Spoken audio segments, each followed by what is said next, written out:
सत्संग उसे कहते हैं जिसमें केवल सत्य का ज्ञान हो, असत्य का समावेश ना हो। सत्संग उसे कहते हैं जिसमें सद्ग्रंथ आधार हो, अपनी लोक वेद दंत कथा का उसमें समावेश ना हो। सत्संग उसे कहते हैं जो गॉड गिवन स्पिरिचुअल नॉलेज है, परमात्मा का दिया हुआ अध्यात्म ज्ञान है। सत्संग उसे कहते हैं जिसमें सतनाम प्रदान होता है, सतनाम का ज्ञान कराया जाता है। विश्व के अंदर यदि सत्संग है, सतलोक आश्रम बरवाला जिला हिसार हरियाणा के अंदर इस दास के पास है, अन्यथा इस विश्व में कोई सत्संग किसी के पास नहीं है। और सत्संग में आने से प्राणी को ज्ञान होता है कि मानव शरीर हमें क्यों प्राप्त हुआ था, जिस उद्देश्य को लेकर हम जी रहे थे। सत्संग में आने से ये पता चलता है कि वो उद्देश्य इतना ही नहीं था मनुष्य जीवन का जितना हमने सोच रखा था। तो सत्संग के अंदर परमात्मा के वो वचन सुनाए जाते हैं जो भगवान स्वयं बताते हैं। राम नाम निज सार है, राम नाम निज मूल, राम नाम सौदा करो, राम नाम ना भूल। राम नाम रटते रहो जब तक घट में प्राण, कबू तो दीन दयाल के भनक पड़ेगी कान। राम रटत दारिद्र भलो, राम रटत निर्धन भलो, बावे टूटी घर की छान, वो सुंदर महल किस काम के, जाओ भक्ति नहीं भगवान। राम रटत कोढ़ी भलो, चू चू पड़े जो चाम, वो सुंदर शरीर किस काम का, जा मुख नहीं नाम।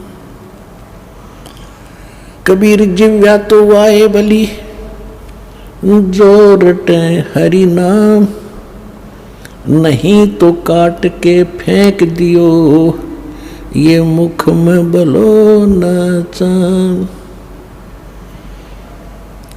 पुण्यात्माओं,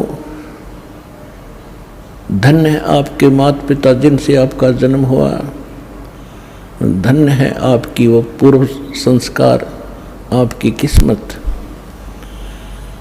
आपका सतलोक आश्रम बरवाला जिला हिसार हरियाणा में आगमन हुआ।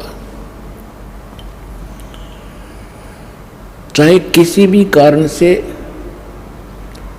आप यहाँ पहुँचे हो, वो कारण आपके लिए एक वरदान सिद्ध होगा। अभी तो आप बच्चे हो इस अध्यात्म मार्ग में, जिसमें आपको यह अध्यात्म ज्ञान ठीक हो जाएगा। आप उस दिन को आजीवन नहीं भूल सकते जिस दिन आपको सतलोक आश्रम बरवाला का संदेश मिला था। भले ही आपको उस भाई बहन का नाम याद ना हो, पर उनकी शक्ल आपको अवश्य याद रहेगी जिसने आपको कभी सतलोक आश्रम बरवाला के लिए प्रेरित किया था। भगवान का तो सौ शुक्र करोगे ही करोगे, लेकिन वो दिन भी नहीं भूल पाओगे और कहा करोगे, हे परमात्मा मेरा कौन सा पुण्य उदय हुआ, मैं नरक से निकलकर अपने परमात्मा के चरणों में पहुंच पाया। कहते हैं सुख के माथे पत्थर पड़ो, जो नाम हृदय से जावे, बलिहारी उस दुख के, जो पल पल नाम रटावे। ये दास देख रहा है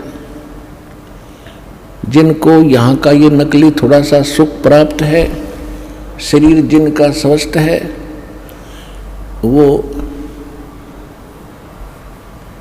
अपने परंपरागत साधनाओं को ही करते रहते हैं, या फिर किसी संत या किसी पंथ से जुड़ चुके हैं, तो ये वो यही सोचते हैं कि बस हमारा काम पूरा हो गया, गुरु होना था वो गुरु भी हो गया है, और मोक्ष गुरु बिन होता ही नहीं, गुरु हमने बना ही लिया है। तो ये भूल बहुत भारी है। तो ये सभी प्रकार की जो हमारे अंदर त्रुटियां थी, अज्ञानता थी, वो सत्संग से ही दूर होती है। ये दास देख रहा कि आप यहाँ जो भी आ रहे हैं 90% संस्कार इन पाप कर्मों के सताए हुए, कोई ना कोई कष्ट है, कोई मानसिक परेशानी है, शारीरिक कष्ट है, कोई 3 ताप से पीड़ित है।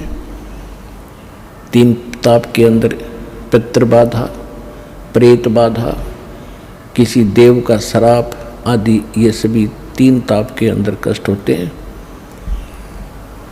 तो शारीरिक कष्ट भी होता है, और परमात्मा कबीर जी के अतिरिक्त यानी उस पूर्ण ब्रह्म के अतिरिक्त आपके 3 ताप का विनाश कोई पृथ्वी पर नहीं कर सकता। तुम कौन राम का जपते ही जापम, तात कटे न ये 3 तापम। परमात्मा कहते हैं कि तुम किस भगवान की भक्ति करते हो जिससे तुम्हारे 3 ताप भी नहीं कट पा रहे। तो यहाँ आने के बाद यदि आप सच्ची श्रद्धा से, सच्ची लगन से, पूरे विश्वास के साथ इस परमात्मा में समर्पित होकर के मर्यादा के साथ ये नाम जाप करोगे, आपके सर्व कष्ट निवारण होंगे। ये लिख लेना कहीं पर।